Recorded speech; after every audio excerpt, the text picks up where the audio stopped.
Bienvenue dans Au Quotidien pour nos convergences de tous les ailleurs. Ce soir, dans Au Quotidien, nous vous invitons à la réflexion dans la vie.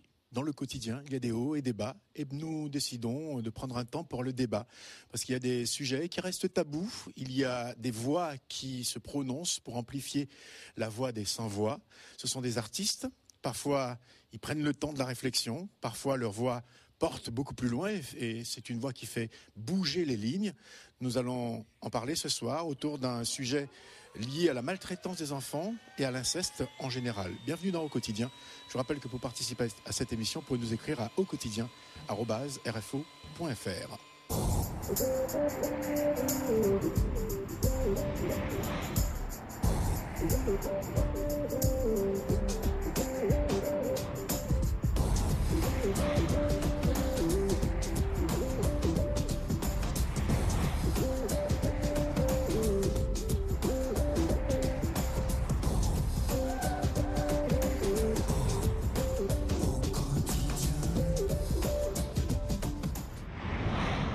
Mathieu Johan est notre invité. Pleure, Hugo pleure. Parle, Hugo parle. Parle. Hugo parle. Ça commence bien, ça commence par un lapsus qui en dit long d'ailleurs sur ce qu'on souffre, ce que l'on a du mal à transmettre à ses proches quand on vit issu des sévices, quand on a un mal indicible.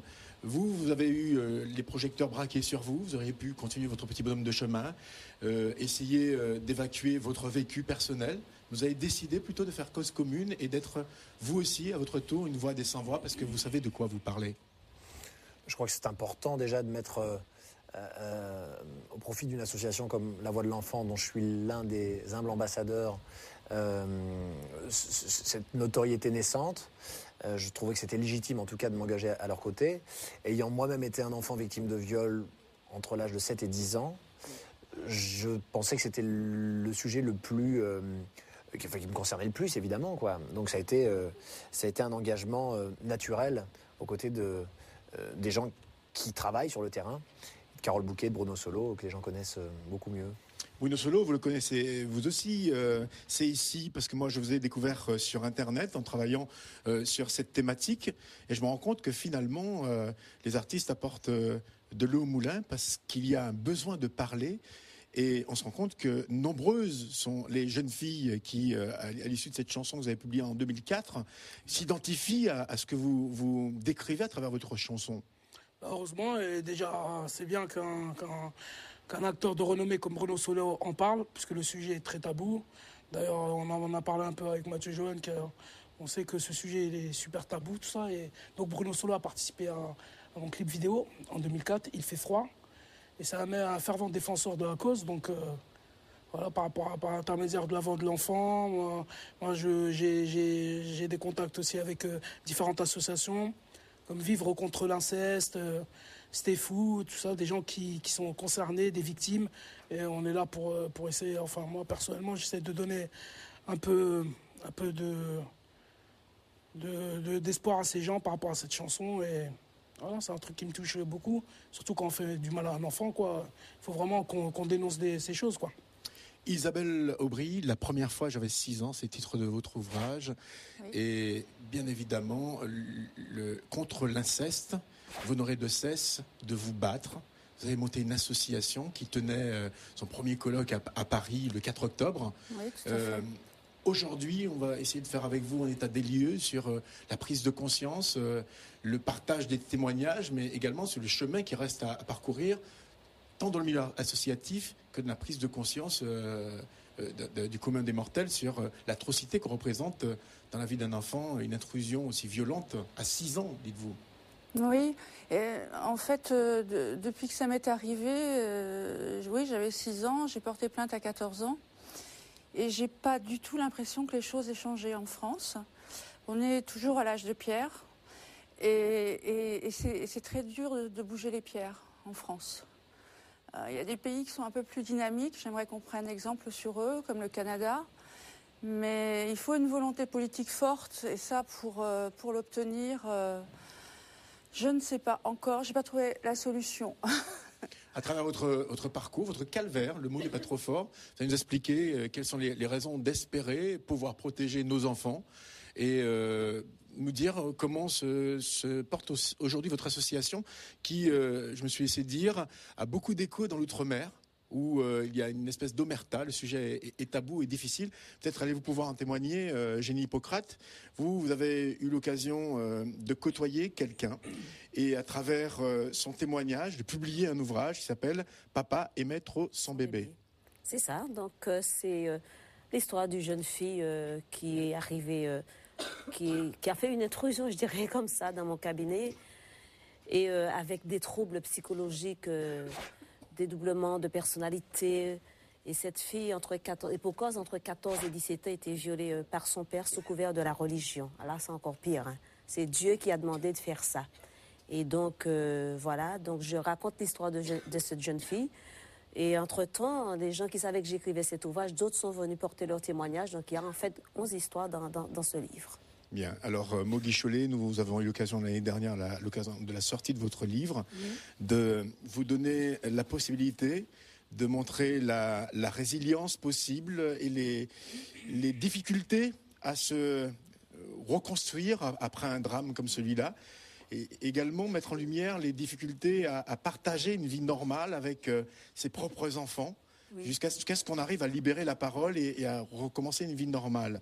Aujourd'hui, ça me fait plaisir de vous accueillir sur ce plateau pour parler de ce parcours du combattant. Vous avez l'impression que depuis que vous en parlez, les choses ont changé pour vous ? Les choses ont évolué. C'est vrai que je suis restée des années de vie dans le silence parce qu'il n'était impossible de parler, de libérer la parole, vraiment, sur un sujet pareil. Et dans mon milieu, peut-être dans tous les milieux, mais de toute façon dans mon milieu, certainement pas.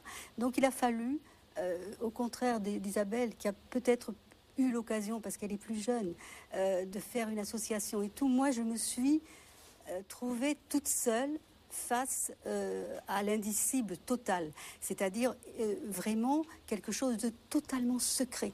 J'étais cet enfant qui luttait seule. Et lorsque j'ai voulu parler, j'ai été rejetée par l'Église en premier, puisque c'était là où j'appartenais, c'était mon appartenance. Bien entendu, même par ma propre mère, qui ne voulait pas savoir, donc dans le déni complet. Je me suis mariée très jeune, à 19 ans, justement parce que j'avais cette idée de fuite. Mais j'aimais cet homme et je l'admirais énormément. Pour moi, c'était un sauveur, puisque je pouvais, d'une certaine façon, me libérer de mon père. La même chose. Cet homme qui pourtant est quelqu'un de vraiment respectable et qui m'aimait, n'a pas voulu savoir. Lorsque j'ai essayé de poser les mots, mais c'était pour lui quelque chose de tellement inimaginable et horrible. Et j'étais indécente. Je n'étais pas quelqu'un de bien. Il ne voulait pas le savoir. Et d'autant plus qu'il était très religieux. Et qu'il est très religieux. Je dois parler de lui au présent.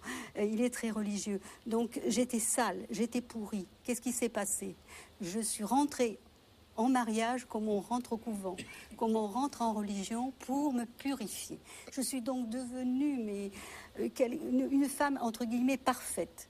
4 enfants, 7 grossesses, l'église, le prêtre, tout parfait, hein, entre guillemets.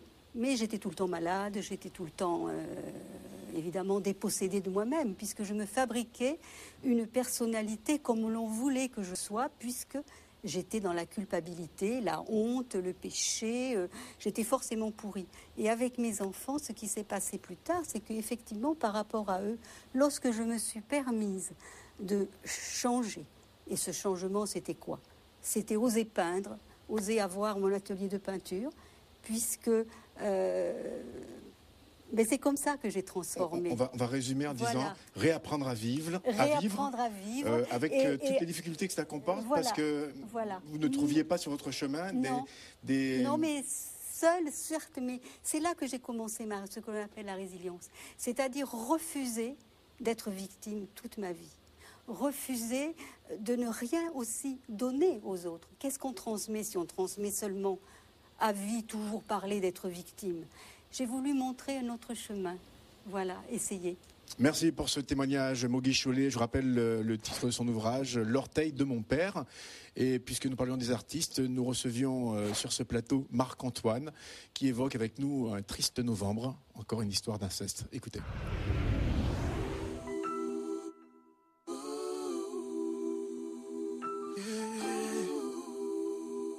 C'est un triste novembre. Lisa se souvient de son enfance. Elle n'a même pas passé l'adolescence.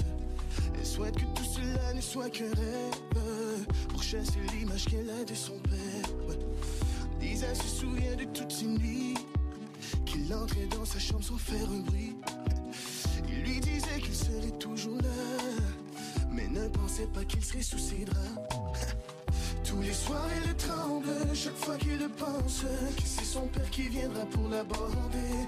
Elle est seule dans sa chambre, pleure en silence, mais elle n'a personne pour la réconforter. Tout ce qu'elle veut c'est la chance de vivre l'enfance qui ne lui a jamais été accordée. C'est une journée d'automne, un triste novembre que Lisa ne pourra jamais oublier. 10 ans plus tard elle en souffre encore. Elle porte encore des traces sur son corps. Il lui disait que tout irait bien. Il lui répète encore le même refrain. 10 ans plus tard, il avoue ses torts, sans émotion et sans aucun remords. Mais il disait qu'il le regrettait. Trop tard car le mal est déjà fait. Tous les soirs elle tremble, chaque fois qu'il le pense, que c'est son père qui viendra pour l'aborder. Elle est seule dans sa chambre, pleure en silence, mais elle n'a personne pour la réconforter. Tout ce qu'elle veut c'est la chance de vivre l'enfance qui ne lui a jamais été accordée. C'est une journée d'automne, un triste novembre que Lisa ne pourra jamais oublier. C'est un triste novembre. Ouh, yeah. Triste novembre. Oh. Mais Lisa reste forte, à la vie elle s'accroche. Elle se dit qu'un jour son cauchemar sera terminé. Elle en parle à ses proches, de son père elle décroche. Elle se dit qu'un jour de lui elle sera libérée. Tous les soirs elle tremble, chaque fois qu'elle pense, que c'est son père qui viendra pour l'aborder. Elle est seule dans sa chambre, pleure en silence, mais elle n'a personne pour la réconforter. Tout ce qu'elle veut c'est la chance de vivre l'enfance qui ne lui a jamais été accordée. C'est une journée d'automne, un triste novembre que Lisa ne pourra jamais oublier. Tous les soirs elle tremble, chaque fois qu'il le pense, que c'est son père qui viendra pour l'aborder. Elle est seule dans sa chambre, pleure en silence, mais elle n'a personne pour la réconforter. Tout ce qu'elle veut c'est la chance de vivre l'enfance qui ne lui a jamais été accordée. C'est une journée d'automne, un triste novembre que Lisa ne pourra jamais oublier. C'est un triste novembre. Ouh, yeah. Triste novembre. Triste novembre, bon, c'est l'histoire d'une fille, c'est une amie près de moi qui s'est fait abuser par son père. Et souvent, dans ce genre d'histoire-là, c'est toujours la consternation, c'est toujours le choc, parce que c'est pas le genre d'histoire qu'on voit venir nécessairement. Et les personnes n'en parlent pas. Et du coup, c'est quand la personne sort du silence que là, on se rend compte que c'est un vrai problème et ça peut arriver à n'importe qui. Et mon ami à moi, c'était on dit toujours, c'est toujours stéréotypé, mais c'est des personnes qu'on qualifie normales et qui font des gestes aussi. Bon, pour moi, c'est une aberration. Et j'ai décidé d'écrire son histoire parce que je trouve que c'est une belle histoire, malgré un sujet aussi dur. Elle a décidé d'en parler et faire un procès, si on veut, à son père. Et puis, j'ai décidé d'écrire son histoire pour que, je sais pas, pour que si Triste Novembre peut aider une autre personne à briser le silence, je crois que on peut arriver à avoir des lois plus dures pour ce genre de crime. Marc-Antoine, Triste Novembre. Alors, comment dire? À qui le dire? où courir, où ne pas courir, où crier quand arrive une situation comme celle-là. On est complètement désemparé quand on a un enfant de 6 ans, quand on a un enfant de 10 ans, de 8 ans. Comment repérer dans l'entourage qu'il y a un dysfonctionnement, quelque chose qui ne va pas quand un enfant est maltraité? En général, lorsqu'on est maltraité, enfin qu'on subit l'inceste, on parle de toute manière avec son corps, si ce n'est pas avec des mots. Moi, personnellement, j'ai donné tout de suite des signaux d'alerte. Je me suis mise à voler dans le porte-monnaie de ma mère, à avoir des problèmes d'énurésie, à faire des fugues, à avoir des problèmes de respiratoires, des bronchites chroniques. J'appelais au secours à ma manière. C'était je dirais quand un enfant change brusquement de comportement, je dirais presque du jour au lendemain, il y a matière à s'alerter. Voilà, déjà. Et les signaux sont différents si on a 8 ans, 10 ans, si on est ado ou si on est adulte. Quand on est ado, on va fumer, on va boire, on va toujours faire des fugues, on va toujours peut-être voler. Enfin, ça va être plus dur. On va avoir des conduites à risque sexuellement. Enfin, voilà. C'est une façon de parler avec le corps, mais il y a des enfants aussi qui parlent avec des mots. Bon, mais on ne les entend pas. Pas toujours. Alors, moi, en ce qui me concerne, il n'y avait pas le 119 quand j'étais petite, mais aujourd'hui, ça existe et je pense que c'est important de le dire parce que... et qu'il ne faut pas aussi toujours penser que c'est à l'enfant de dire. Moi, j'ai rien dit. C'est ma voisine qui a dit pour moi. Elle m'a d'abord questionnée longuement et comme j'avais confiance en elle, j'ai avoué ce qui m'arrivait. Et c'est elle qui a parlé, parce que moi, je n'aurais jamais parlé. Donc je pense que c'est aussi à l'adulte d'être vigilant et de dire pour l'enfant, quand celui-ci ne peut pas le faire. Mathieu Johan, vous vouliez ajouter quelque chose ? Je crois que tout dépend aussi du contexte familial dans lequel on évolue. Moi-même, je n'avais pas de repère paternel, puisque j'ai vécu qu'avec ma maman, j'ai grandi qu'avec ma maman. Je ne savais pas ce qu'était l'éducation d'un papa. Et celui que j'appelle le bourreau dans le bouquin que j'ai écrit, je ne savais pas dénoncer cela, puisque je ne savais pas si c'était normal ou pas. Et ces gens-là, qui sont souvent nos prédateurs, sont des gens extrêmement intelligents, malades mais intelligents, puisque ce sont des gens qui sont assez sympathiques au regard des autres, de la famille. Maman, moi, c'était amouraché de mon bourreau. Donc c'était un calvaire, puisque de 7 à 10 ans, je le croisais tous les étés. C'était l'animateur du camping où on passait les vacances. Et tous les étés, maman s'amourachait, se réattachait à ce type qui me violait dès qu'elle avait le dos tourné. Donc elle me confiait les yeux fermés à ce type qui était très sympathique. Donc je crois qu'il n'y a pas de schéma. Et ces gens-là se confondent complètement dans le décor, se noient dans un décor. Et malheureusement, on est livré à nous-mêmes.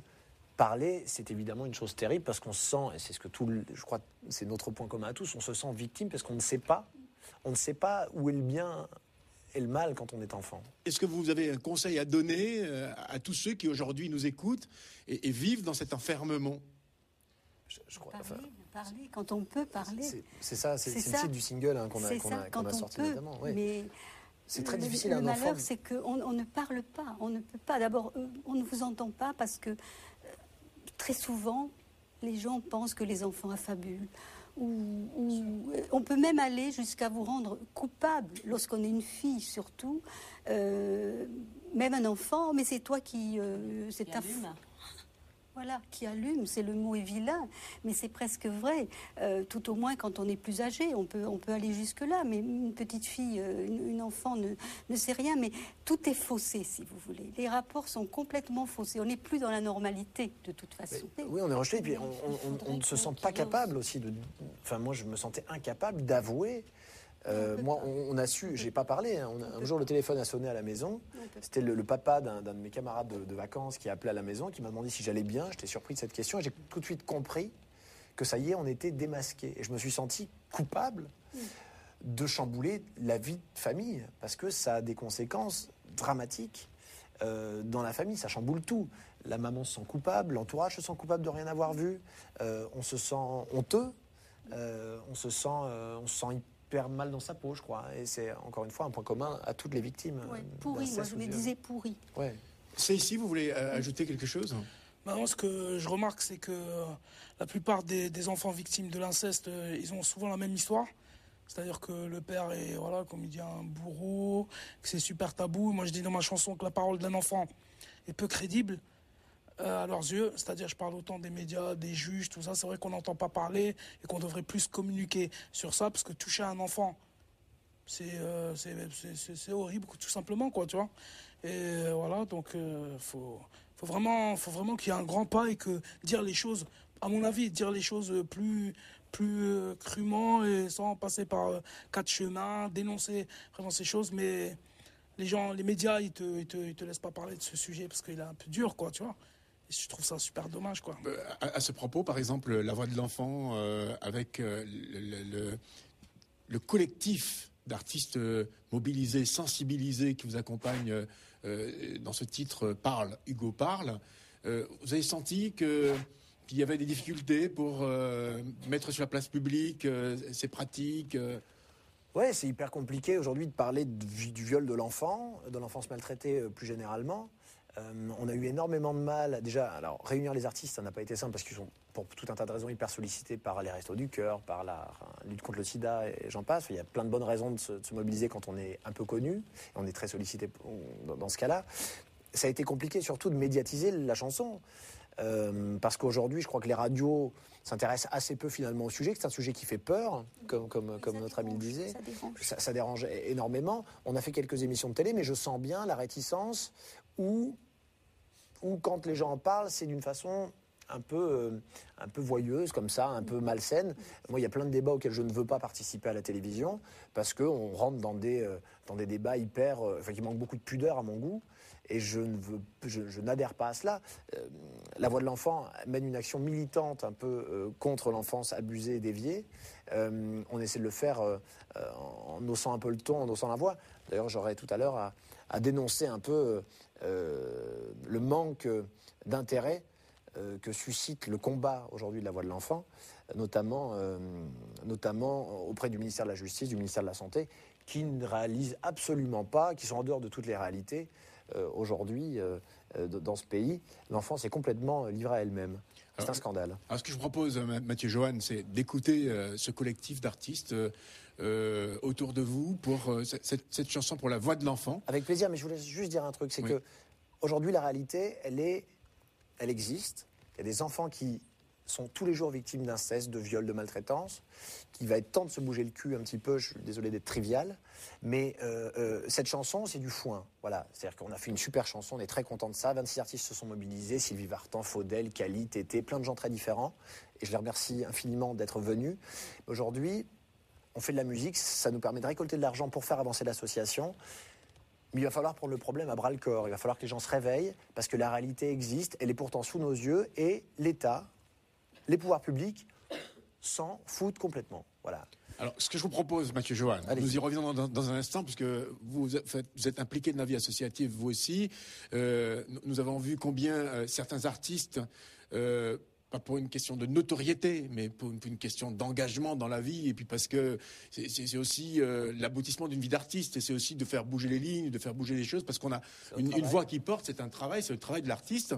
Alors nous allons l'écouter, parce qu'il ne s'agit pas que du foin, parce que la preuve, j'en veux pour preuve, vous, les deux artistes présents sur ce plateau, ainsi que Marc-Antoine, vous êtes à l'origine quand même de ce rendez-vous avec des personnes qui ont souffert dans leur chair, et vous-même avez souffert dans votre chair de ces cruautés. Donc nous allons l'écouter, faire partager, et puis il faut toujours se dire qu'une chanson, eh bien on ne sait pas jusqu'où elle peut... Elle est utile. Voilà. Elle est utile. Donc on écoute cette chanson du collectif pour la voix de l'enfant. Parle, Hugo, parle.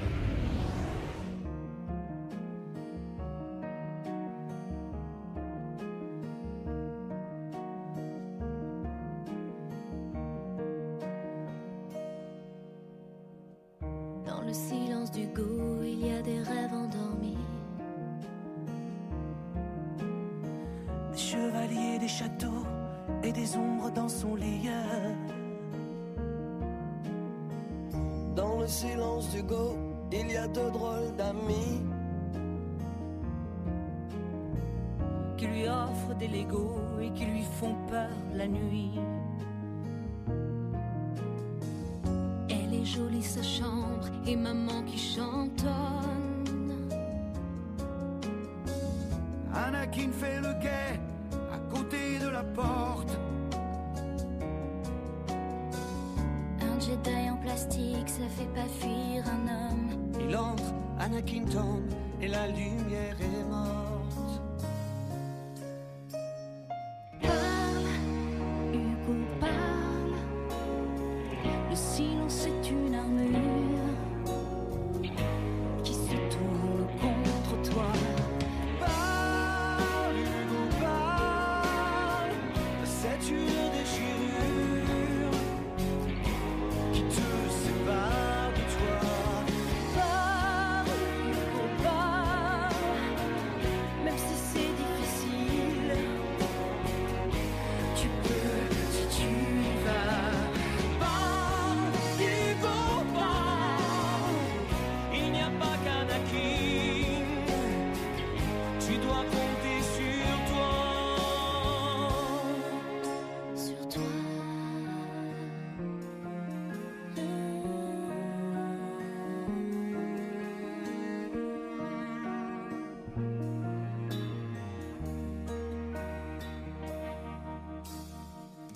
Dans le silence d'Hugo, il y a Anakin blessé. Le soleil qui me tient plus chaud et ses mains qui sont glacées. Dans le silence du go, il y a la peur qui crie dedans. Peur que chavire dans l'eau le beau sourire de maman. Et maman ne voit rien, est-ce qu'il n'y a personne? Non, c'est pas Anakin qui va leur raconter. Hugo va leur dire, vas-y va, petit homme. Il y a des gens qui t'aiment et peuvent tout écouter. Parle, Hugo, parle. Le silence est une armure qui se tourne contre toi. Parle, Hugo, parle. C'est une déchirure qui te sépare de toi. Parle, Hugo, parle. Même si c'est difficile, tu peux si tu y vas. Parle, Hugo, parle. Il n'y a pas qu'Anakin, tu dois compter sur toi.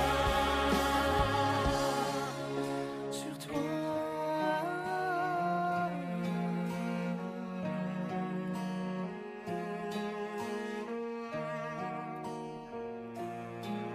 Parle Hugo, parle.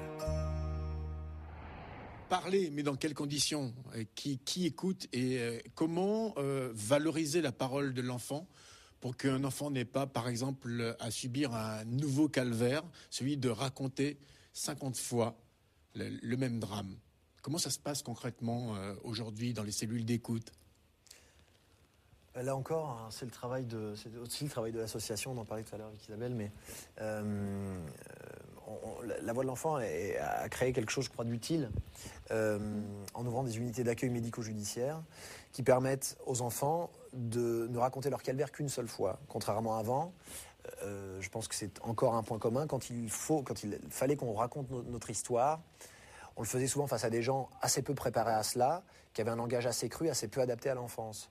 Aujourd'hui, la Voix de l'enfant a ouvert des unités d'accueil médico-judiciaire colorées, avec des poupées sexuées qui permettent aux enfants de raconter ce qui s'est passé avec leurs mots, avec leur intelligence, avec leur spontanéité. Et c'est en cela que la Voix de l'enfant intervient notamment pour l'enfance abusée, l'enfance bafouée. Je pense qu'il y a une vraie évolution par rapport au recueil de la parole de l'enfance, puisqu'il y a ces unités d'accueil que la Voix de l'enfant vient d'ouvrir, que la Voix de l'enfant autofinance, puisqu'on n'est pas aidé par les pouvoirs publics ou très peu.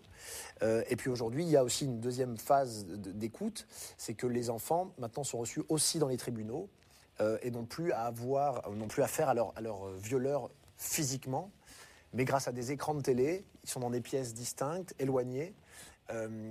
Ça permet à l'enfant de témoigner, de raconter son calvaire, et en même temps à l'accusé de se défendre, s'il doit se défendre. Donc tout ça, c'est un travail de prévention, je dirais de protection de l'enfance, puisque c'est très difficile pour un enfant de se retrouver face à son bourreau, face à celui qui a violé. C'est un calvaire, c'est une peur incroyable. J'étais avec Madame le procureur d'Angers il y a quelques semaines maintenant, qui me racontait que très souvent, il y a des enfants face à elle qui se laissaient aller, qui se faisaient pipi dessus carrément, tellement ils étaient traumatisés de revoir leur agresseur. Ce sont des moments très douloureux à revivre, presque autant parfois que ce qu'on a pu vivre. Je parle de l'acte dramatique. Quels sont les accompagnements psychologiques mis en place, par exemple, dans le cadre de votre association, Isabelle Aubry? Alors, l'Association internationale des victimes de l'inceste ne fait aucune aide directe aux victimes. En revanche, je voudrais dire par rapport à votre question de tout à l'heure sur la révélation, nous faisons des groupes de parole où nous recueillons la parole experte des victimes adultes qui sont passées par le chemin que malheureusement empruntent les enfants aujourd'hui. Et nous travaillons sur des thèmes pour publier des livres à l'attention des professionnels et de toutes les personnes que ça peut intéresser. Le premier que nous avons travaillé, c'est révéler l'inceste à son entourage. Donc nous avons recueilli ainsi presque 50 témoignages différents. Nous les avons analysés, nous en avons ressorti une idée directrice en fait. C'est que les dernières personnes à qui il faut parler, c'est les gens de sa famille. Parce que 9 fois sur 10, on va être rejeté au profit de la cohésion familiale. Il vaut mieux s'adresser à des professionnels scolaires, la police, mais surtout pas à sa famille. Voilà, c'est par rapport à la révélation, je voulais dire ça. Par rapport à notre travail associatif, on est complètement dans ce que fait aussi la Voix de l'enfant, c'est-à-dire le militantisme, la communication, l'information et la formation, parce que le déficit en formation des professionnels est monstrueux. C'est-à-dire que les professionnels ne sont pas formés. Les psys ne sont pas formés. Les médecins non plus. À peine 3% des médecins font des signalements. Pourquoi ? Parce qu'ils ont une épée de Damoclès au-dessus de la tête. S'ils font un signalement, ils risquent d'être attaqués au pénal pour pour déclaration mensongère. Et ils ont peur de signaler. Ça, c'est les lois françaises. Ils ne sont pas protégés. Alors le médecin de famille, qui est le plus à même de voir qu'un enfant va mal, il va avoir la trouille, il ne va pas signaler.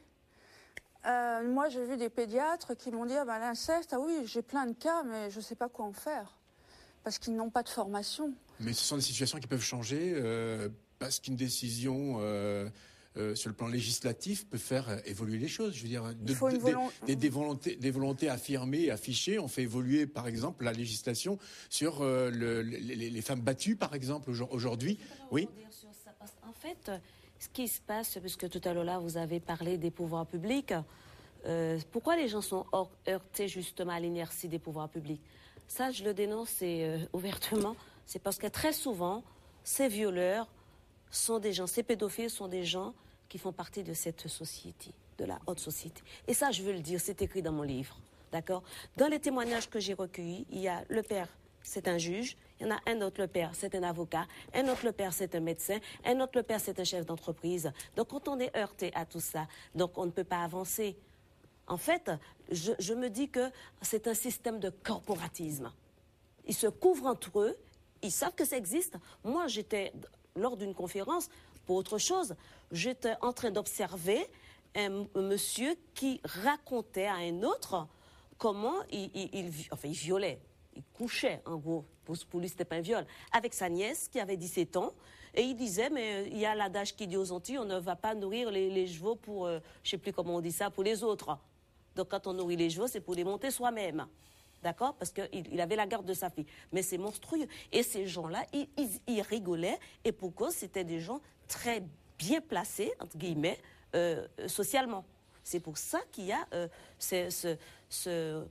comment je vais dire ça, ce mutisme autour de ce genre de fait. Donc c'est vrai qu'il faudrait peut-être, heureusement que les associations existent, moi j'en fais pas partie d'une association personnellement, moi je n'ai pas été victime d'inceste, mais j'ai reçu dans mon cabinet une jeune fille victime et qui a déclaré, qui m'a raconté les faits. Et en plus, c'était même pas le même schéma, parce qu'en fait, cette jeune fille, elle était complètement en amnésie partielle. Elle avait tout occulté, elle avait tout oublié. Elle est rentrée, elle m'a tout cassé chez moi, parce qu'elle-même, elle croyait qu'elle était envoûtée. Pendant ce temps-là, elle était victime d'inceste, et c'est par la parole que nous sommes arrivés à commencer, passer par une thérapie, évidemment. Et là, on est bon. J'ai fait l'erreur de ma vie qui lui a quand même sauvé la vie, c'est que en tant que psychologue, je ne devais pas être aussi empathique. L'erreur est humaine, donc je suis devenue son amie et ça lui a sauvé la vie. Et cette thérapie a duré 7 ans. 7 ans. Donc c'était l'automutilation, c'était la néphomanie. Donc écoute, je pense que ça devait être plus sévèrement puni. Alors, dans quelle mesure la parole associative est-elle prise en considération aujourd'hui ? Quels échos, quel retour concrètement, quel est votre poids dans... Je vais vous raconter une petite anecdote croustillante, si vous voulez. L'année dernière, je me suis insurgée dans les médias suite à l'affaire du petit Ennis. Je ne sais pas si vous vous en souvenez. Ce petit garçon qui a été violé par un récidiviste à peine sorti de prison. Et j'ai lancé un appel au président de la République pour mettre en place une véritable politique de protection de l'enfance, que ça devait devenir de lui, qu'il devait en faire une cause nationale et que ça suffisait de faire des mesurettes d'urgence, qu'on était à l'âge de pierre dans notre pays. Et en tout et pour tout, ce que j'ai reçu comme réponse, c'est une médaille de chevalier de l'ordre du mérite. Voilà. Oui. Que je ne suis pas allée chercher, que je dis franchement à M. Sarkozy, j'irai la chercher quand il aura fait son travail. Parce que moi, ça voudra dire que j'aurais fait le mien. Voilà. Alors, l'existence d'associations comme Enfance et Partage, par exemple, ça veut dire que... Il faut faire beaucoup de bruit pour attirer l'attention de ces messieurs, mais voilà, il faut faire des disques, il faut mobiliser des people pour attirer... Il faut mobiliser les médias pour que les politiques soient mobilisés, et encore quand ça marche.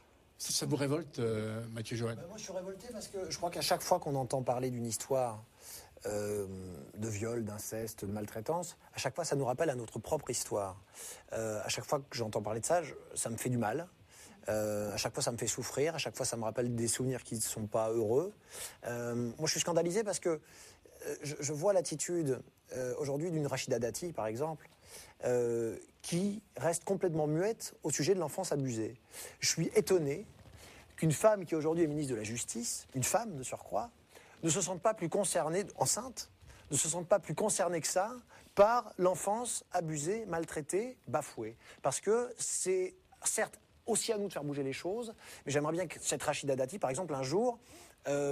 prenne ses responsabilités, arrête avec ses effets d'annonce sur la création d'un centre qui va permettre aux victimes d'être indemnisées aujourd'hui. Je pense aux victimes d'Émile Louis, par exemple, aux familles des victimes d'Émile Louis, qui vont être indemnisées à hauteur de 25 000 €. Tout ça, c'est très bien. Ce sont de très jolis effets d'annonce, mais concrètement, qu'est-ce qu'il faut... Elle attend quoi, Madame Dati ? Elle attend qu'on se réunisse tous, qu'on lui fasse part de nos témoignages. Je crois, et comme le sont beaucoup de victimes, complètement... mais atterré par ce manque de réactivité de la part de Rachida Dati. On le rencontre aujourd'hui avec la Voix de l'Enfant, c'est-à-dire ces unités d'accueil qu'on a créées avec la Voix de l'Enfant sont aujourd'hui, elles existent, elles fonctionnent, on sait que c'est dans l'intérêt de l'enfant, on sait que ça marche, on sait que l'enfant se sent mieux et témoigne peut-être plus facilement que face à un flic qui prend une déposition sur un ordinateur. On sait l'intérêt que ça a aujourd'hui dans la société française pour nos enfants. La Voix de l'Enfant a créé des emplois sur une durée de 12-18 mois. Et aujourd'hui, qu'est-ce qui se passe ? On arrive au terme de ces contrats. Rachida Dati, ministre de la Justice, nous dit « Ce n'est pas de mon ressort pour continuer à pérenniser ces emplois. Ce n'est pas de mon ressort. Adressez-vous au ministère d'en face. » Donc, le ministère de la Justice nous renvoie au ministère de la Santé, qui nous renvoie en région au centre hospitalier. Et finalement, on est trimballé de ministère en ministère, d'associations en centres régionaux, et on n'a pas de réponse. Alors, on n'a pas de subvention, on n'est pas écouté. L'enfance bafouée, l'enfance violée, je pense qu'il y a assez de cas aujourd'hui qui nous prouvent que c'est une réalité de la société et qu'il y a des cas dramatiques. Il faut savoir, on parlait des répercussions que ça peut avoir. Madame parlait de sévices, de mutilations, de nymphomanie chez les gens. Il y a plein d'enfants qui se suicident aujourd'hui parce qu'ils ont été victimes de viols. 1 sur 4 selon l'OMS. Ouais. Enfants victimes de violences sexuelles avant 18 ans. Et alors, ce que j'ai entendu hier m'a sidéré. Une journaliste d'une grande radio m'a dit, il y a 15 ans, j'ai appelé le ministère de la Santé pour connaître le chiffre. Et le ministère de la Santé m'a donné, il y a 15 ans, le chiffre de 1 sur 4. Donc, ça fait au moins 15 ans que nos autorités sont au courant de la situation. Quand j'annonce les chiffres aujourd'hui, on me fait des grands A, des grands O, et ils ne font rien. Voilà. Moi, je suis aussi très en colère. On est tous très en colère.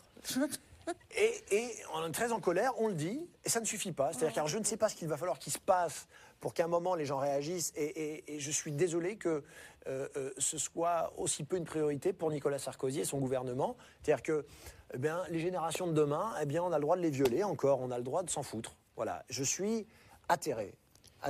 Mogui Cholet. Oui, moi ce que je voudrais dire simplement, c'est qu'il faut continuer dans la voie de la résilience. C'est-à-dire chanter, continuer de chanter, écrivons. Mon livre, je l'ai écrit pour cela. C'est vrai que j'ai été un long silence, un très long silence. Ce n'est que maintenant que j'ose dire ce secret.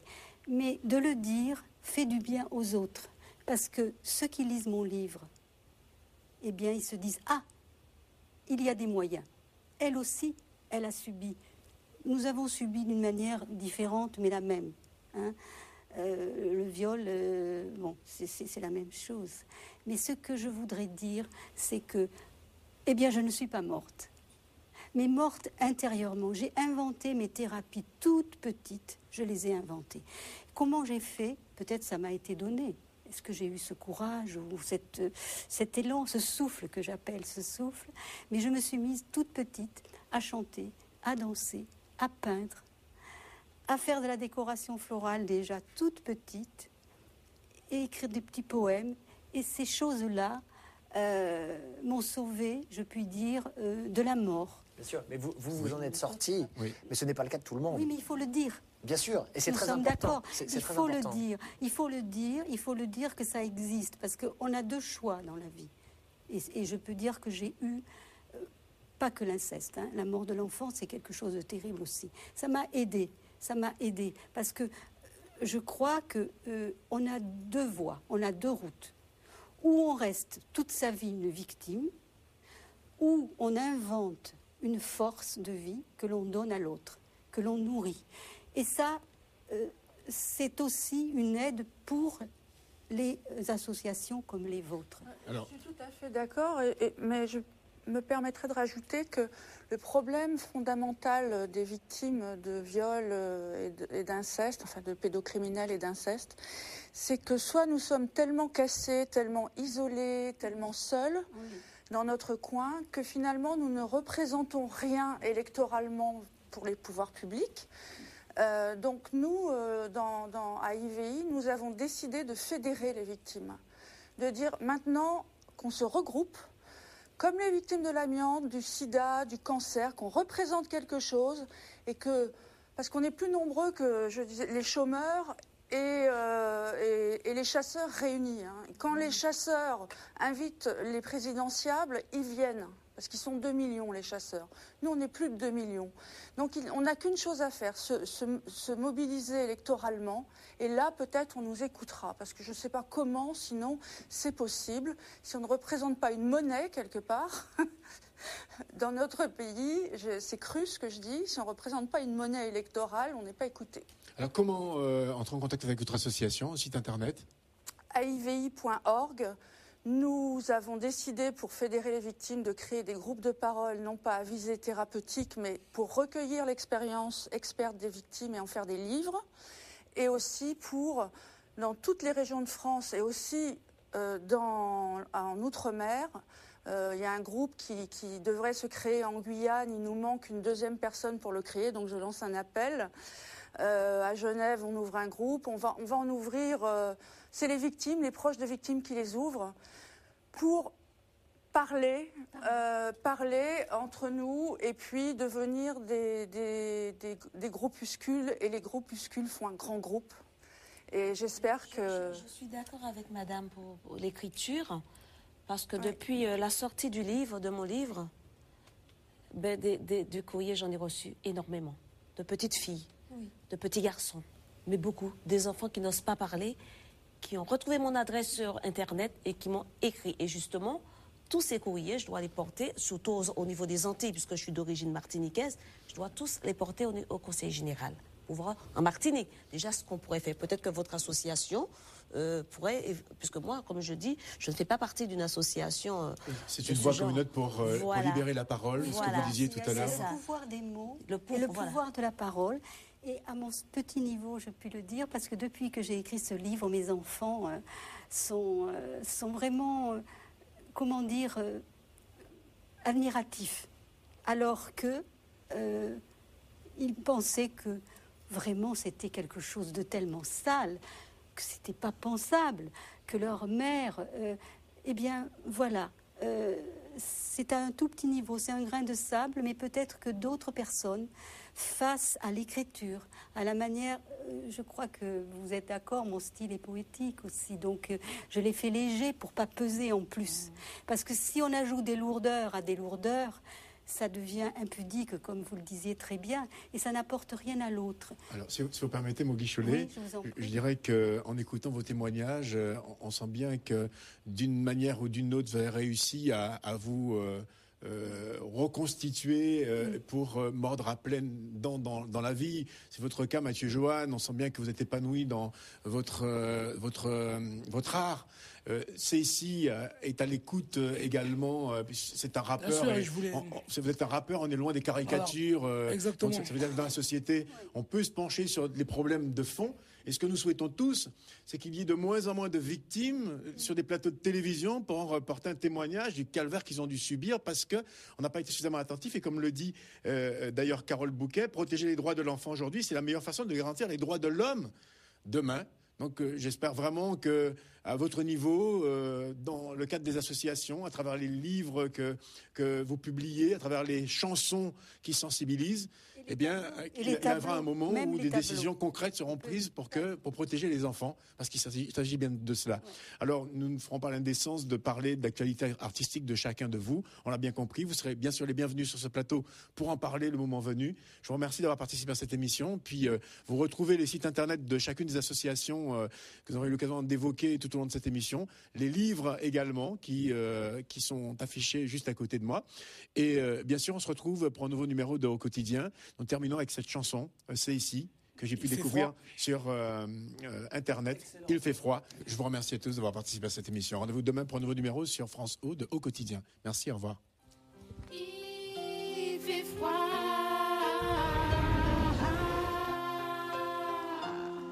On insiste pour que cela cesse encore une fois. Dans ces moments-là. Il fait froid. Dans ces moments-là. Le pardon est difficile parfois. Elle m'a dit un sacré secret. L'amour sucré qu'elle avait pour son père est devenu vite amer. Elle aurait voulu garder plus longtemps son innocence, mais par folie son père perdit toute éloquence. Comment veux-tu qu'elle pense, elle